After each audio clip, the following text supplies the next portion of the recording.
Olá, mulher linda, sábia e que edifica o lar. Eu sou Eliane Cristine e estamos lendo de segunda a sexta o livro de Priscila Shirer, A Resolução de Toda Mulher. Este projeto está autorizado pela editora BV Books. Para a aquisição do livro, entre em contato pelo site bvloja.com.br.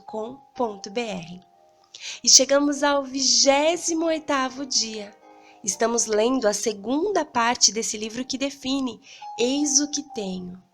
Minha bênção, a decisão de estimar os outros com o meu tempo, minha preocupação e minha total atenção. E hoje vamos ler Por Baixo de Tudo, parte 1. Essa leitura será dividida em 2 dias. Pai, eu oro pela amiga que me ouve.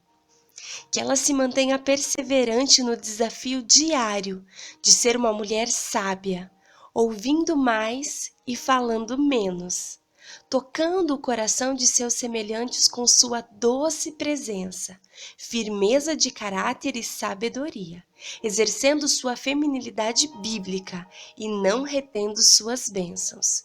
Que o teu Espírito Santo seja a pessoa que aconselha em todo o tempo o seu coração. Eu oro em nome de Jesus. Amém. Por baixo de tudo. Minha irmã Cristal e eu dividíamos um quarto em nossa infância e era um espaço pequeno de 6 por 3, com as nossas camas de mesmo tamanho alinhadas em paredes opostas. A minha ficava justamente ao lado do banheiro unissex que ligava o quarto ao quarto dos nossos irmãos. À noite, nós fechávamos a porta antes de dormir para que eles não nos perturbassem. Você sabe como são os irmãos. Lembro-me claramente de acordar um dia e olhar por cima da porta do banheiro, o que eu já estava acostumada a fazer a cada manhã com o nascer do sol. Mas daquela vez, notei algo que não tinha visto antes, uma rachadura pequena, quase imperceptível, que tinha quase 1 metro e ia do topo da porta até o teto. Estranho. Quando meu pai viu, ele chamou um pintor para dar uma olhada. Lembro-me do homem aparecer alguns dias depois, aplicar gesso e repintar com a cor mais imperceptível que conseguiu encontrar. Durante várias semanas depois daquele acontecimento, eu ia dormir olhando para a faixa de cor ligeiramente diferente acima da porta. Então, um dia, eu acordei assustada ao ver que a rachadura tinha voltado. E dessa vez ela não estava sozinha.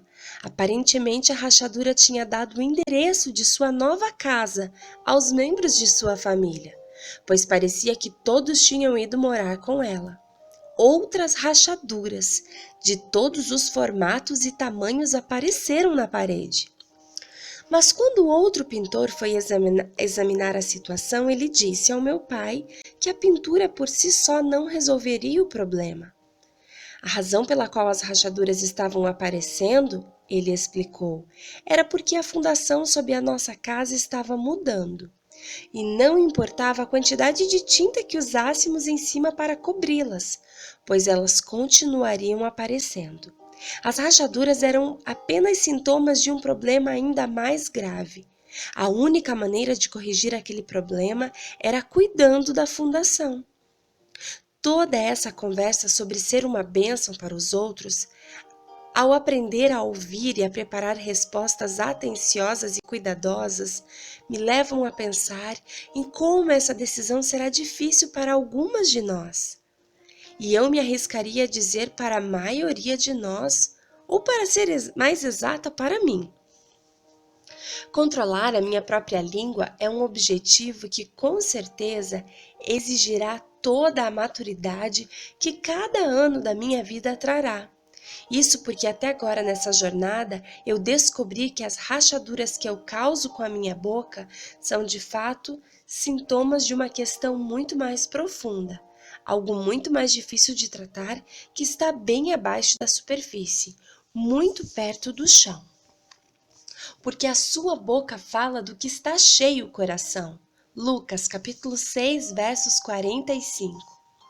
Acontece que a minha boca é só um barômetro que revela se eu estou imersa em humildade e rendida em obediência ao Senhor, ou se eu estou abrigando um espírito desnutrido que teimosamente recusa-se a ceder à sabedoria da palavra de Deus. É uma questão de fundação. Assim, fazer um inventário registrando a função da sua língua é uma forma instrutiva de descobrir o que está escondido. Vamos tentar? Sintoma. Você está sempre pronta para dar uma opinião e faz comentários durante as conversas em todas as oportunidades possíveis? Diagnóstico. Isso pode revelar altivez no seu coração, o que faz com que você sinta a necessidade de impressionar e estar no centro das atenções. Sintoma. Você constantemente faz comentários críticos e depreciativos quando fala? Diagnóstico. Essas são muitas vezes um código para a insegurança e a falta de confiança no seu valor inerente, bem como para um coração infestado de raiva e atitudes críticas. Sintoma. Você costuma discutir com o seu cônjuge ou causar desunião entre os outros? Diagnóstico. Falta em você um espírito de paz e união bem lá no fundo, um desejo verdadeiro de que os seus relacionamentos sejam fortalecidos e reflitam a graça de Deus. Sintoma. A fofoca continua a ser algo comum para você, de modo que até mesmo o autodomínio mais firme não seja capaz de impedi-la? Diagnóstico. Você encara os problemas e as dificuldades dos outros como entretenimento e não pensa neles como pessoas que necessitam do seu apoio, oração e companheirismo. Sintoma. As suas palavras muitas vezes revelam um ponto de vista duvidoso e cético. Diagnóstico. Sua fé está em baixa e você não confia na capacidade de Deus e no controle dele sobre os detalhes e o momento em que as coisas acontecem na sua vida.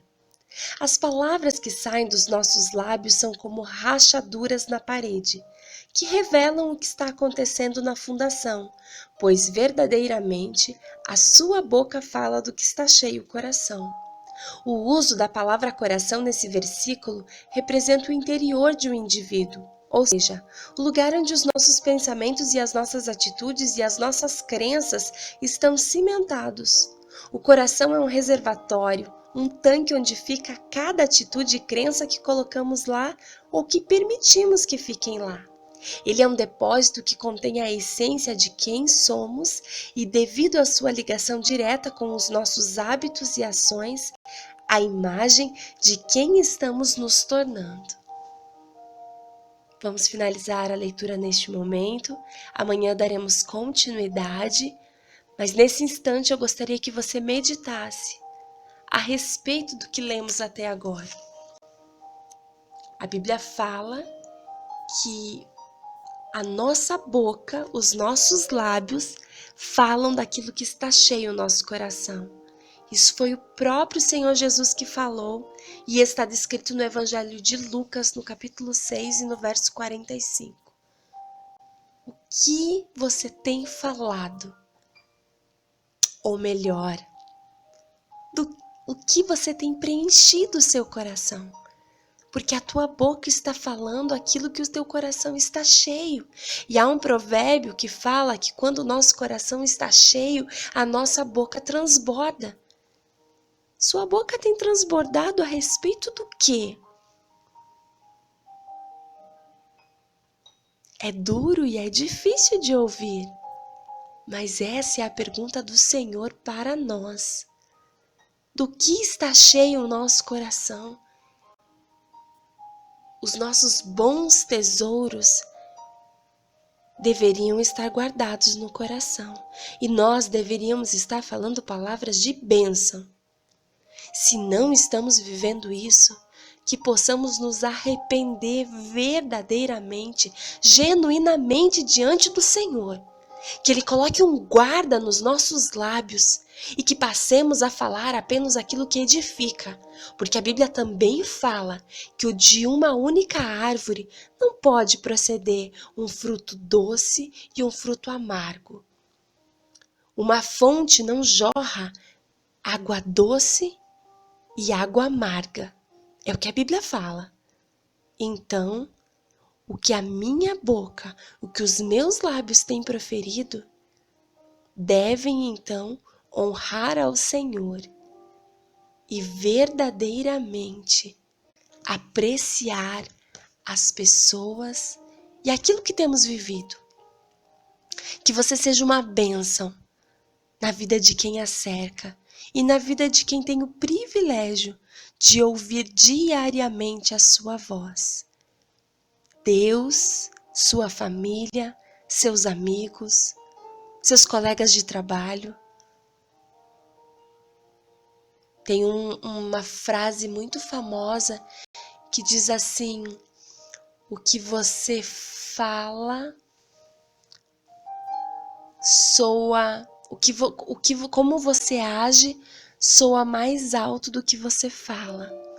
E eu quero dizer que muitas vezes nós estamos falando coisas bonitas, estamos vivendo coisas bonitas no nosso dia a dia, falando, mas não estamos vivendo.